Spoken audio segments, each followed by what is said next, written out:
বাঁশকরোল আর বড় শিং মাছ দিয়ে কখনো এমন মজার রান্না কি খেয়েছেন? আজকের এই রেসিপির স্বাদ একবার নিলে সারা জীবন ভুলতে পারবেন না। চলুন শুরু করি গ্রাম বাংলার ঐতিহ্যবাহী এই সাধারণ রান্নাটি। রান্নার শুরুতে আমি একটি কড়াই নিয়েছি আর কড়াইটা ভালো করে ধুয়ে চুলোর উপর বসিয়ে দিয়েছি। চুলো তো জ্বালানোই আছে, এখন কড়াইয়ের পানিটা ধীরে ধীরে শুকিয়ে যাচ্ছে। পানিটা ভালো করে শুকিয়ে কড়াই গরম হওয়া পর্যন্ত আমি এইভাবে রেখে দেব। কড়াইটি ভালো করে গরম হয়ে গেলে আমি আমার প্রয়োজনীয় যে রান্নার তেলটি রেডি করে রেখেছিলাম সেটি ঢেলে দেব।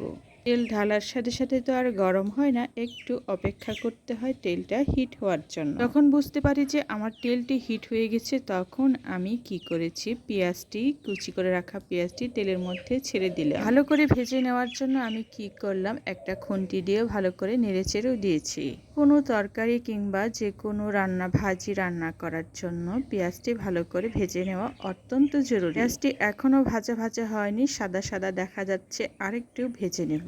রান্নার কালার হওয়ার জন্য পেঁয়াজের সৌন্দর্য অন্যতম একটা গুরুত্বপূর্ণ কাজের অংশ মনে করি আমি। আগুনের আঁচ কিন্তু অনেকটাই নর্মাল ভাবে আছে, খুব একটা হিট দেওয়া হয়নি। আমি সবসময় মিডিয়াম আঁচে রান্না করতে পছন্দ করি, আর মিডিয়াম আঁচে রান্না করলে রান্নার টেস্ট কিন্তু অসাধারণ হয়ে যায়। এটি রান্না করার জন্য যে কত যে পরিশ্রম করেছি, কত কষ্ট করে রেডি করেছি, সেটা কে বলবে। দূর থেকে আমি এটি সংগ্রহ করেছি, কথাটা না বললে অনেক অনুরোধ করে এটা আনিয়েছি আমার বাচ্চার বাবাকে বলিয়ে। আমার বাচ্চার বাবা এতটাই হেল্পফুল, আমি শুধু একবার বলেছি তাতেই সে রাজি হয়েছিল, আর অনেকদিন পর খেতে পারছি আজকের এই রান্নাটা দিয়ে। বাঁশকরোলের যে এত টেস্ট, সেটা শুধু এই রান্না দিয়ে আপনি বুঝতে পারবেন। টেস্টিফুল খাবার যারা খাননি তাদের তো একবার হলেও খেয়ে দেখা উচিত। এই ধরনের বিভিন্ন খাবার আমরা চাইনিজ রেস্টুরেন্ট, জাপানিজ রেস্টুরেন্টে খেয়ে থাকি, কিন্তু আমাদের ঘরের আশেপাশে এই মজার খাবার রয়েছে, আমরা অনেকে তৈরি করে খেতে জানি না, আর কিভাবে তৈরি করতে হয় সেটাও জানি না।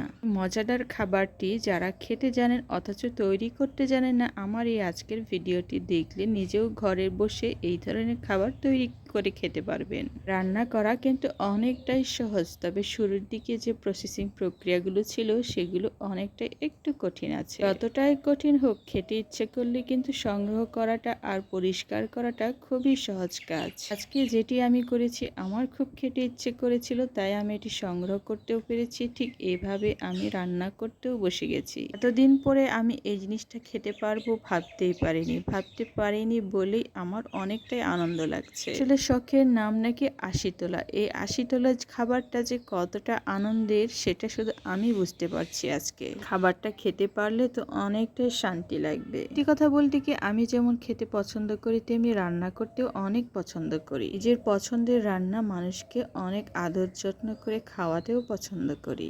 সুস্বাদু খাবারগুলো আমাদের ঘরের আশেপাশে থেকে গেছে, যেটা আমরা খুব সহজে এটা সার্ভ করতে পারি। আমি দামি রেস্টুরেন্টে গিয়ে খাওয়ার কোনো প্রয়োজন নেই, আপনি শুধু নিজের ইচ্ছাশক্তি নিয়ে আপনি এটা রান্না করুন আর নিজেই ঘরে তৈরি করুন মজাদার খাবার রেস্টুরেন্টের মতো। দামি রেস্টুরেন্টের খাবার আপনার ঘরের আশেপাশেই রয়েছে, খাবারগুলো রয়েছে, সেগুলো শুধু তৈরি করে প্রসেসিং করে খাওয়ার সিস্টেম জানলেই হয়। আর এই অতি সহজ পদ্ধতি আমি আজকে আমার প্রিয় বন্ধুদের সাথে শেয়ার করতে চলেছি। শুরুতেই বলে নিচ্ছি, যদি আমার ভিডিওটি ভালো লাগে অবশ্যই সাবস্ক্রাইব করতে ভুলবেন না। চ্যানেলটি সাবস্ক্রাইব করা থাকলে আমার প্রিয় ভালো ভালো বন্ধুদের জন্য যে ভিডিওগুলো আমি তৈরি করি সেটার নোটিফিকেশন আপনার টাইমলাইনে চলে যাবে। তাহলে আর দেরি কেন, জলদি সাবস্ক্রাইব করে ফেলুন। আমি রান্নার জন্য যেগুলো সাধারণ মশলাগুলো নিয়েছি সেগুলোই নিয়েছি। এখন বলি যে যে মশলাগুলো আমি নিয়েছিলাম, সেগুলো হচ্ছে জিরা, আদা বাটা, রসুন বাটা, হলুদ গুঁড়ো, মরিচ গুঁড়ো, তারপরে হচ্ছে হালকা গরম মশলা বাটা।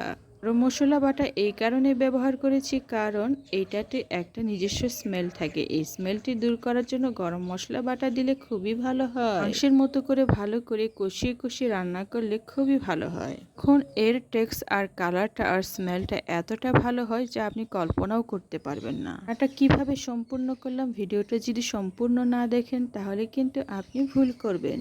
শিং মাছটি আমি আগিয়ে কষিয়ে নিতে পারতাম, কিন্তু আমি কি করলাম, দুটো একসাথে কষিয়ে নেব। মাছগুলো যেহেতু অনেকটাই বিশাল আকারের বড় বড় শিং মাছ ছিল, আর এটি কষিয়ে নিতে অনেকটাই সময় লাগবে আর সিদ্ধ হতেও সময় লাগবে। তার দরুন আমি কি করলাম, মাছটা ঠিক মাঝখানে রেখে একটু লবণ ছিটা দিয়ে, মরিচ ছিটা দিয়ে, এটা আমি বাঁশকরল দিয়ে ঢেকে দেব। আর বাঁশকরল আর মাছটা একসাথে কষিয়ে নেওয়া হয়ে যাবে। আপনার যদি ইচ্ছে হয় আপনি যে কোনো মাছ দিয়ে রান্না করতে পারেন। আপনার হাতের নাগালে যে কোনো ধরনের মাছ থাকতে পারে। বিশাল আকারের বড় শিং মাছগুলো অনেক বড় বড় ডিম ছিল, আর ডিমগুলো থাকার কারণে আমি এটি তেল দিয়ে আর ভেজে নিলাম না। দিয়ে ডিমওয়ালা মাছ ভাজলে তেল অনেক ছিটে পড়ে, আর এখান থেকে রক্ষা পাওয়ার জন্য আমি এই কাজটি করেছি। আর এইভাবে মাছ আর বাঁশকরল আমার কষা কষা হয়ে যাবে তৈরি। যদিও আমার বাঁশকরল একবার নয়, আমার 2-3 বার কষিয়ে নিয়ে তারপর রান্না করতে হবে। এখন ঢাকনা দিয়ে রেখে দিয়েছিলাম। এখন আমি দেখতে পাচ্ছি আমার অনেকটাই কালার সুন্দর চলে আসছে, আর এটা আমি চামচ দিয়ে ধীরে ধীরে নেড়ে চেড়ে দেবো। মাছগুলো বিশাল আকারের বড় হওয়ায় শিং মাছ এতটাই শক্ত ছিল, একটু ভাঙেনি। একটু নাড়াচাড়া করছি খুব সাবধানে যাতে ভেঙে না যায়। শিং মাছের ডিমগুলো এতটাই বড় ছিল, দেখতে খুব সুন্দর লাগছিল, আর এটাও ভাঙেনি, খুব জট লেগে বড় আকার হয়ে এক সাইডে থেকে গেছে। বাঁশকরল খেতে এতটাই যে মজা আপনি ভাবতেই পারবেন না। একবার খেলে তাহলেই বুঝবেন এটার টেস্ট কতটা যে মিষ্টি। তার মানে আমি বলতে চাচ্ছি এতটাই সুস্বাদু আর এত মজাদার খাবার, আপনি খেলে বারবার আপনার খেতে ইচ্ছে করবে। আর যদি এমন সুস্বাদু রান্না হয় তাহলে তার কথাই নেই, আপনাকে আরো তৈরি করে খেতে ইচ্ছে করবে। জীবনে এমন খাবারের স্বাদ ভুলতেই পারবেন না। তাহলে আর দেরি কিসের, আজই আপনি আপনার বাড়ির আশেপাশে যেখানে বাঁশের বাগান আছে সেখান থেকে বাঁশকরল তুলে রান্না করে ফেলুন। আসলে এত মজাদার খাবার আপনি মিস করছেন, সেটা কি আপনি বুঝতে পারছেন? করল খেলে কিন্তু অনেক বিজ্ঞানীরা অনেক সুন্দর প্রশংসা করেছেন, আর বলেছেন এটি খাওয়া আমাদের স্বাস্থ্যের জন্য উপকারী। এই মজাদার খাবারটি মিস না করে আজই তৈরি করে খেতে পারেন আপনার বাসায়। স্বাস্থ্যের জন্য অনেক উপকারী, অনেক বিজ্ঞানীরাই বলেছেন। আর আপনার যদি ইচ্ছে হয় তাহলে আপনি গুগল কিংবা অন্য কিছুতে সার্চ করে দেখতে পারেন। এতভাবে রান্না করছি, আমার তো এখনই খেতে ইচ্ছে করছে। খুব রান্না সুন্দর হচ্ছে। সদস্যরা বলছে যে আজকে অনেক মজা করে খাবে বাঁশকরল।